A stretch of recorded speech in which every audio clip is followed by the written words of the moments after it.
Hey, thanks for being a part of the conversation. Let's do some pod crashing. Episode number 277 is with Stephanie Lydecker and Courtney Armstrong from the podcast Idaho Massacre. We're so well. How are you? Absolutely fantastic. Oh, I've got to know what drew you to this story. I realize that as bystanders out here, we're connected to the story, but you're digging in. Yeah, I think so many people in the country and really worldwide, it was so shocking when it first happened in November.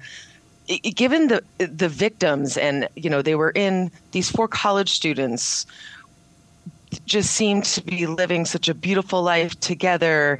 And college is such a unique experience and time in a life where you should be so safe and just cocooned and about to jump off into your life.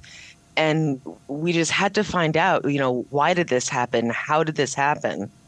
You know what, you bring up a very interesting point in the way that when you talk about that college is supposed to be that safe zone. These students already had to go through all this with middle school and high school, and now here where it could be a lot more safer, and it's not.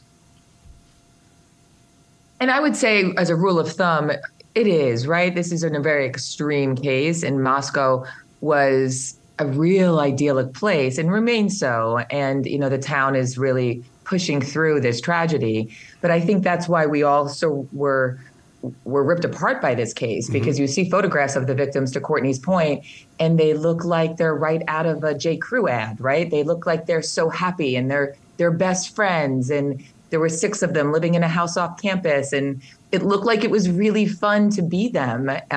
2 of the victims, Maddie and Kaylee, they were also childhood best friends. So they were each other's chosen family. And to have that ripped away just before Thanksgiving, when people are in that final mode of taking finals and preparing to go home for the holidays, they're in the final stretch that is, a hard stretch if you've gone to college during that time. And one of them, in fact, had her new job after college already lined up and was just home for the weekend showing off the new car she had just gotten. So these were happy times. And to hear that those were ripped away in such a hideous way. I mean, hideous is not the word even. I mean, there's really not a proper word to describe the level of overkill that this was.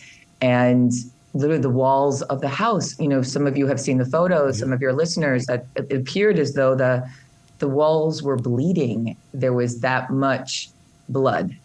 So for the victims themselves and for their families, we just want to keep the story alive so it doesn't become a footnote into an obituary or just a sexy news article or something that felt tragic a year ago, that we want to make sure that it really stays in the nation's mind. Yeah, you nailed it right there with the podcast, the Idaho Massacre, in the way that we can pick up a newspaper or we can go to CNN.com and we can read it, but we're not hearing it like we do on your podcast. That to me gets me more emotionally involved in this, because you're journalists in this. This isn't just a couple of people sitting down to do a podcast. You're physically bringing a story to us. Yeah, and thank you for that. And it helps us wrap our minds around it by interviewing as many people as possible, be it forensic experts or law experts or, people who knew even, the alleged murderer, and just to help paint a picture of what is. And in doing that, we also get a lot of information from listeners who will send us down other pathways and open up more avenues of information. That happens a lot. Yeah, that does happen a lot. Do you find yourself that, because you are, asking people, honest to God, real people questions, that maybe the 2 of you are going to be called to the stand because you found something in your investigation? That does come up. We did another podcast that Courtney is the voice of and also executive produced, called the Piketon Massacre, which is about a crime in Pike County, Ohio, where a family of 8 were murdered. And ultimately the accused was a neighboring family, a family of 4, a mother, a father, and her 2 sons, literally murdered another family and then went about their lives and kept a straight face and went to the funerals. And by the way, in a very small town, not so dissimilar in Moscow in that way. And in that case, we've done about 5 seasons of that, and we're making a documentary about it now. yeah, some of the stuff that was uncovered in that podcast, which was, and again, this is not just based on us or the team that works with us who are, certainly smarter than me. It's because listeners have been given us information and we get to sort of dig in a little deeper to make sure that that information is accurate. And then a lot of that information was brought to trial. So we personally haven't been called to the stand, although, spirit of justice are always open to it. One of the things that you bring up, and this it still gives me chills. This is the first time I've ever heard this, that a knife being used is very personal. And it's like, oh, my God. I mean, it just really creates a chill inside of me.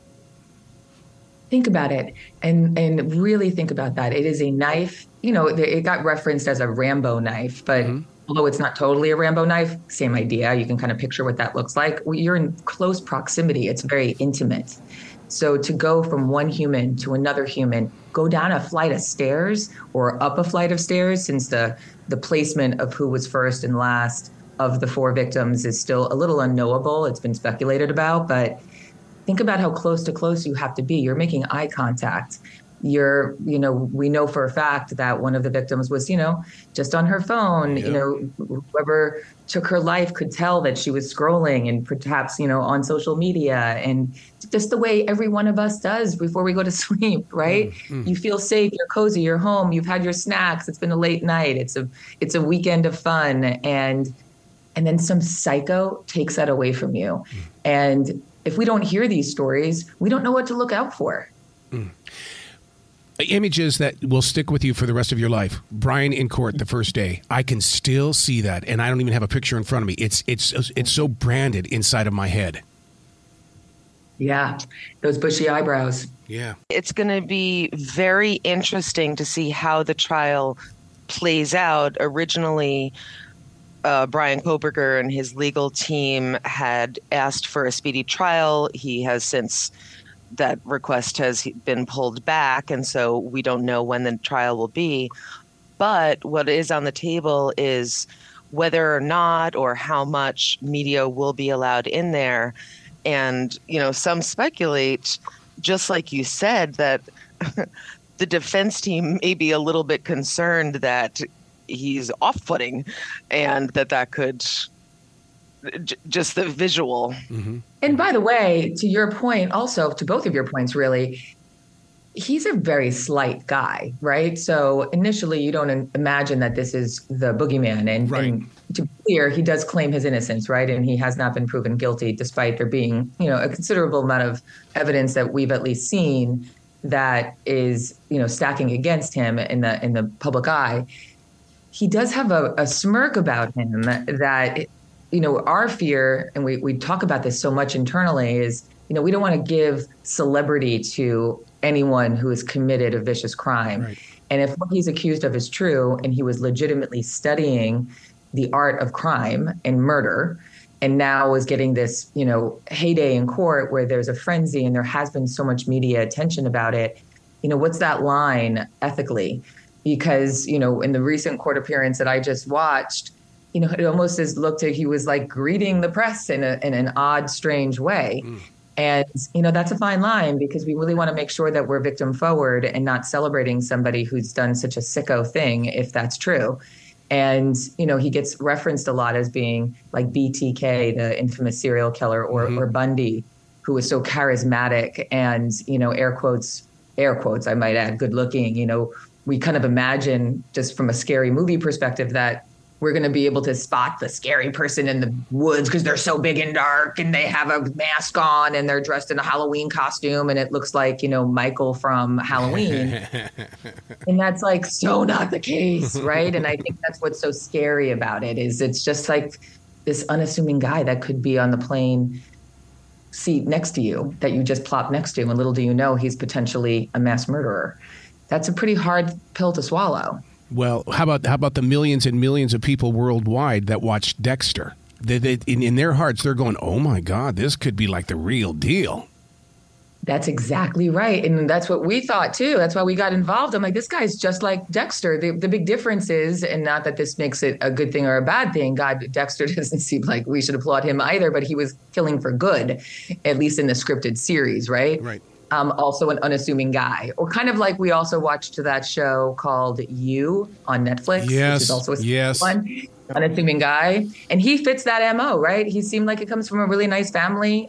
Brian seems like he had a lot of options in life. His parents were very loving to him, it seems. And we've interviewed many people in his life and backstory. And, how do you slip through the cracks like that? One of the things that's always got me or got my attention is the fact that how did Brian get from Idaho to the East Coast? Because when they first got him in on the East Coast, I was thinking, okay, why is this guy even being charged? I don't understand how he got here, and why didn't anybody know about this? How he got there was, as many people who went to college, he drove home. Really? He had a road trip with his father.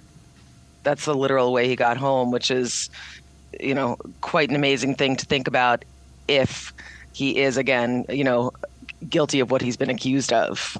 Can you imagine that car ride, too? We are desperate to know what that car ride was like. It was across many states. And he, by the way, got pulled over 2 times by law enforcement, which at one point it sounded like, this guy just doesn't know how to drive. What are the odds of getting pulled over 2 different times? We're seeing it on body cam. His dad's in the passenger seat. He's driving, allegedly just murdered 4 people and is, going home for the holidays.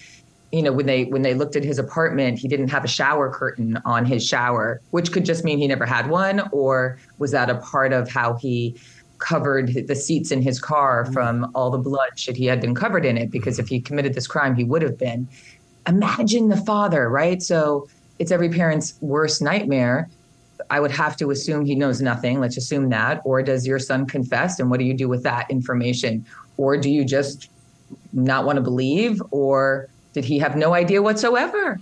They made a lot about the fact that he had been pulled over, like I mentioned. And we heard a report that the reason it was very calculated to pull him over, that the police were working in coordination to get eyes on him. So they pulled him over for kind of bunk reasons so that they could get eyes on Kohberger's hands, because he had his hand, and Brian Kohberger is the accused, his hands would be on the steering wheel, and they wanted to see if there were any scratches or lesions on his hand. So they would pull him over in various states just to get the visual on body cam to confirm that this is their guy. And that's ultimately how he got to the East Coast, because that's where he's from, the Poconos area. And sure enough, those, if you see that video, you can see there are some abrasions, and that apparently was a big piece of their investigation. How are you preparing your hearts for when this does go to court and it's all being played out? Because you've got so much information now but you're not a member of the jury. So how is it going to play out if they decide, like, for instance, like you even bring it up, if there's a crack in the narrative, what happens if this dude gets off? Yeah, I mean, it's very possible, by the way. He could either get the death sentence or he walks free, because some of the evidence, which is genealogy, DNA evidence, the defense attorneys are really questioning the validity of that and the chain of command of that. And that's all, complicated, way outside of our purview per se. But look, that's a real thing. He could walk. And what does that mean? And, how do you go from being accused of 4 homicides to the degree that he is, looking at a death sentence potentially? And the alternative to that is he just gets to go home and get cozy back in his bed. Look, his family loves him. They stand by him. He claims to have an alibi. Yes, there is mounting evidence that from an outsider looking in seems impossible to dispute, but maybe it's not. Maybe it is possible to dispute. And we're mad as hell for the victims and their families, right? And as everybody here and listeners are as well. If it's not him, who is it? And then we should continue pushing for answers. That's why I always tell people about this podcast. I say it's a crime podcast, but at the same time, it's a damn big mystery. And I just love that, how you guys bring that into the podcast, the Idaho Massacre. You're the nicest. Yeah, thank you for that. Well, please come back to this show anytime in the future. The door is always going to be open. Oh, we appreciate you. Thank you for having us, and for your listeners to download. And yeah, we really appreciate it. And if any of your listeners have any inside information on the Idaho Massacre or some key ingredients to a case, we are always here to hear them. I love it. I love where your hearts are. Be brilliant today, you two, okay? Thanks, Arrow. Be brilliant. Bye, Arrow.